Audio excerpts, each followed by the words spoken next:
What's up everybody, it's Sean here and I'm back today to give you a review of the Air Jordan 1 Retro Low OG in the Shadow colorway. The Air Jordan 1 Shadow is an original colorway from 1985, but to my knowledge they never released a Shadow Low back in '85. The first time the shadows were introduced on an Air Jordan 1 Low silhouette was back in December of 2015. And that version was closer to what would have been the original look with a larger swoosh and 8 eyelets instead of 7. But fast forward to 2024, Jordan Brand has finally brought these back. Obviously the shape has been a little bit different. It's a lot more in line with recent Air Jordan 1 Lows, which a lot of Jordan purists are not fans of, but we'll get into that later. So these released on May 11th and they retail for a price of $140 US or $180 here in Canada. The official colorway for this shoe is black, medium gray, and white, and these will be available at most Air Jordan retailers, including The Closet Inc., which is here in Canada.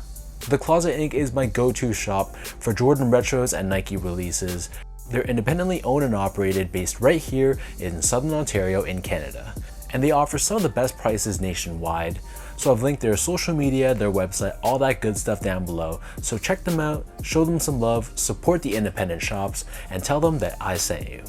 So here's a look at the box that these come with. So this is a gray colored cardboard box. We have this large Nike branding on the top in black, and we have Nike branding on all sides of the box as well. So getting right into the details of the shoe itself, as we start things off with the toe box, this is covered in this gray colored leather, and just like any other Air Jordan 1, this leather here is perforated. Surrounding the front toe cap, we have a lightly tumbled, very shiny black colored leather, which feels extremely soft to the touch. This same leather covers the entire mid panel of the shoe, so it covers the eyelets, the areas underneath as well, and then stitched on top of this, we have your Nike swoosh, which is constructed out of that gray colored leather once again. And like I pointed out earlier, the swoosh here is much more in line with recent Air Jordan 1 Lows, so it's a little bit smaller compared to that run of Jordan 1 Lows that dropped back in 2015-16. And I believe the original Jordan 1 Lows from 1985, they also had a bit of a larger swoosh as well, so it's kind of strange why Jordan Brand doesn't just bring that back. And also, another thing that differs from the originals is that these have 7 eyelets instead of 8. So again, it's just strange that Nike gave us that feature back in 2015, but for some reason they've just done away with it for the Jordan 1 Low OG silhouette. Anyways, moving on, so covering the heel of the sneaker, we have more of that gray colored leather, and then on the top of the heel, we have the shiny Air Jordan Wings logo pressed on in black. For the laces, so these come with 2 different lace options. The standard lace that they come with and the one that I prefer are these flat style black laces, but they also come with a flat gray colored lace as well if you want to give the shoe a little bit more contrast and pop. Underneath this, just like any other Air Jordan 1 Low, we have this thin nylon tongue, and on the very top of the tongue we have this woven tag with Nike Air branding. The interior of the shoe is covered in a black colored mesh, and just like most Jordan 1 Lows, the collar is pretty minimally padded.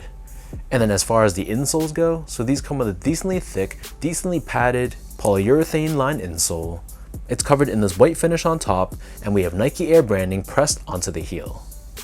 So the upper of these Jordan 1s sits atop this solid rubber cupsole, which is painted in white. And encased within this midsole but not visible to the eye, there is Nike Air technology, which is theoretically there to help with impact protection as well. And then turning the shoe over to the bottom, so this is your classic Jordan 1 outsole, and in this case, it's all done in this black colored rubber. We have this circular pivot point on the forefoot, and we have the Nike logo visible right in the center. So that breaks down the look and the construction of this pair. And for those wondering about how these fit, so pretty much these fit like most Air Jordan 1 Low OGs. So my foot measures as a true size 10, slightly on the wider side. I got these in my typical Jordan 1 size, which is a size 10, and they fit me perfectly fine. There's just under a thumb's width space between the top of the shoe and the top of my toe, so closer to an index finger's width space, which I personally think is fine. But I know some people out there like to go half size down in the Air Jordan 1 Low OGs. They like more of that snug 1-to-1 fit. So basically, if you have a narrow or normal width foot and you like that snug 1-to-1 fit, then you could go half size down. But I feel like if you don't mind a little bit more extra room, or if you have a wider foot, then just stick true to size. In my opinion, if you're kind of in doubt, it's always better to be a little bit roomier than to be a little bit too snug, but that's just my thoughts. Moving on to the comfort, so these feel like any other Air Jordan 1 Low. It's going to feel pretty firm, flat, and low to the ground. There's not too much from a softness and step and comfort perspective, but I'm sure all of you know how Jordan 1s feel by now. It's nothing special, but it'll do the job for just an everyday use sneaker. And this being a low top compared to the highs, you definitely have more mobility, especially around the ankles, and it feels lighter as well, so that's an added bonus too. Finally, in terms of the quality and the craftsmanship, so first off, the material quality, I thought it was solid. I really like the black leather that they used. It has a really nice soft feel to it, and to an extent, it almost feels a little bit delicate.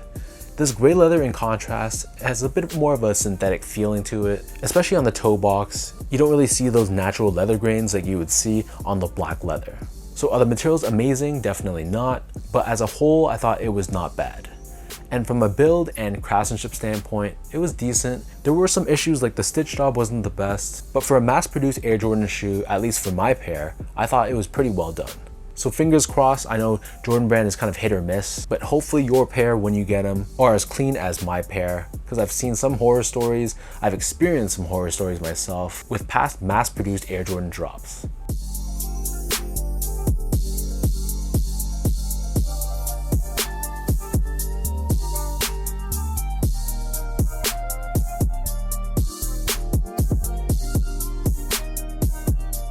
So with all that out of the way now, let's toss these on feet. I'll lace them up for you and I'll show you guys how these look.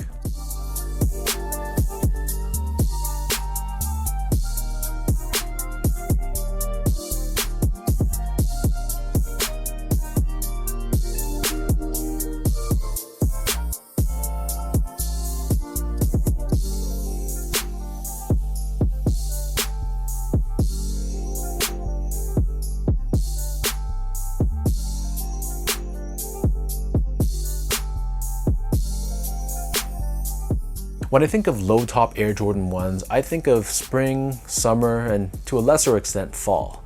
But for the shadow colorway, this is a colorway I think is most suited for fall and winter. So owning it now on an Air Jordan 1 low silhouette, I'm kind of conflicted in that sense because this is a silhouette that I'm more inclined to wear in the hotter months, but the colorway in itself is more of a colder weather color. So I guess the question that needs to be asked is this a must cop? Well, relatively speaking. And I feel like if you don't own the shadows as a high cut, then I wouldn't hesitate to pick these up. This is still an OG colorway, and it's super versatile, obviously being gray, black, and white. So if you can get these for retail, or who knows, maybe even below retail, then I'd definitely recommend you to add these to your collection. Myself, I do own a pair of the high cut Air Jordan 1 shadows. So is this one necessarily a must have? Not in my case, but it's still a nice option to have if I want to rock the shadow colorway without having to rock a Jordan 1 high. So leave your thoughts down below. Let me know, what do you guys think about this pair? When these drop on May 11th, is this a must cop for you? Are you kind of on the fence, or is it going to be a pass? However you feel, leave your thoughts down below and let's talk about it. And as usual, if you guys enjoyed this review, be sure to like, comment, and subscribe to my channel if you haven't yet. You can follow me on Instagram at esgo8. Check me out on X at sean.go spelt out, and visit my website as well at seango.ca. So thank you so much for watching. Hopefully you guys enjoyed this review and hopefully it helped you in some way. Another shout out goes out to The Closet Inc., and I'll catch all of you in my next review.